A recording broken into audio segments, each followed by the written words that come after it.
उनकी कहानियाँ रोजमर्रा जीवन से होती है, जिनसे हमें कई सीख मिलती है। उनकी कहानी पंच परमेश्वर में इसी की झांकी देखने को मिलती है। माता और पिता ऐसे होते हैं उनके होने का एहसास कभी नहीं होता, लेकिन ना होने का एहसास बहुत होता है। इज्जत भी मिलेगी, दौलत भी मिलेगी, बिना स्वार्थ के सेवा करो तो बरकत भी मिलेगी। आइए इस कहानी को देखते हैं। जुम्मन शेख और अलगू चौधरी में गाढ़ी मित्रता थी। सांझे में खेती होती थी, कुछ लेन देन में भी साझा था।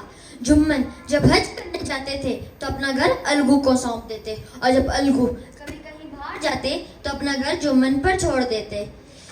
उनमें ना खान पान का व्यवहार था, ना धर्म का नाता, केवल विचार मिलते थे।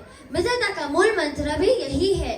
इस मित्रता का जन्म उसी समय हुआ जब दोनों मित्र बालक ही थे। जुम्मन शेख की एक बूढ़ी खाला थी। उसके पास कुछ थोड़ी सी मिल्कियत थी, परंतु उसके निकट संबंधियों में कोई न था। जुम्मन ने लंबे चौड़े वादे करके वह मिल्कियत अपनी नाम लिखवा ली थी। जब तक दान पत्र की रजिस्ट्री न हुई थी, तब तक खालाजान का खूब आदर सत्कार किया गया था। उन्हें स्वादिष्ट पदार्थ भी खिलाए गए थे। हलवे पुलावे की वर्षा सी की गई थी, पर रजिस्ट्री की मोहर ने इन खातिरदारियों पर भी मानो मोहर।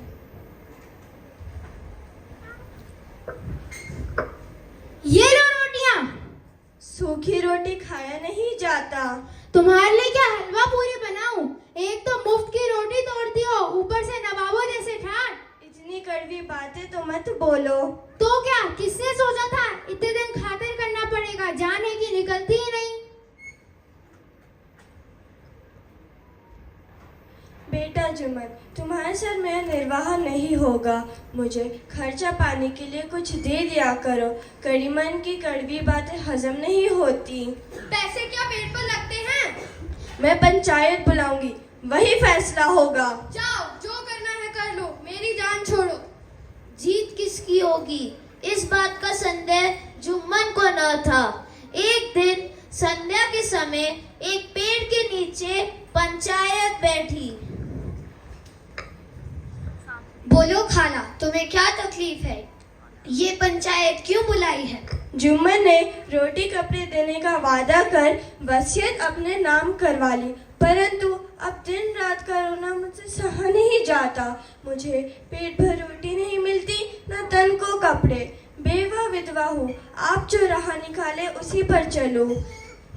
मैं जुम्मन शेख से मुहावरा से खर्च चाहती हूँ, बाकी जो पंच बोले। तो तुम किसको अपना सरपंच चुनती हो, जो तुम्हारे लिए उचित न्याय करे? मैं अलगू चौधरी को अपना सरपंच चुनती हूँ। जुम्मन शेख मन ही मन मुस्कुराने लगा। अभी उसको यकीन था कि जीत उसकी ही होगी। जुम्मन शेख, तुमने कहा था जीवन में काला को दाना पानी दूंगा, पर वसीयत मिलने के बाद तुम्हारा बर्ताव जो बदल गया है वह ठीक नहीं है। पंचों का फैसला है कि खाला जान को मुहावर खर्च दिया जाए।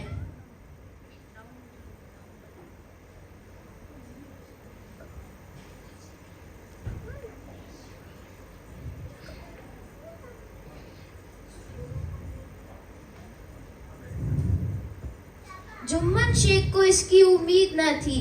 इस फैसले ने अलगू और जुम्मन की मित्रता पर मानो विराम लगा दिया। जुम्मन बदला लेने की प्रतीक्षा करने लगा। उसे ऐसा अवसर जल्दी ही मिलने वाला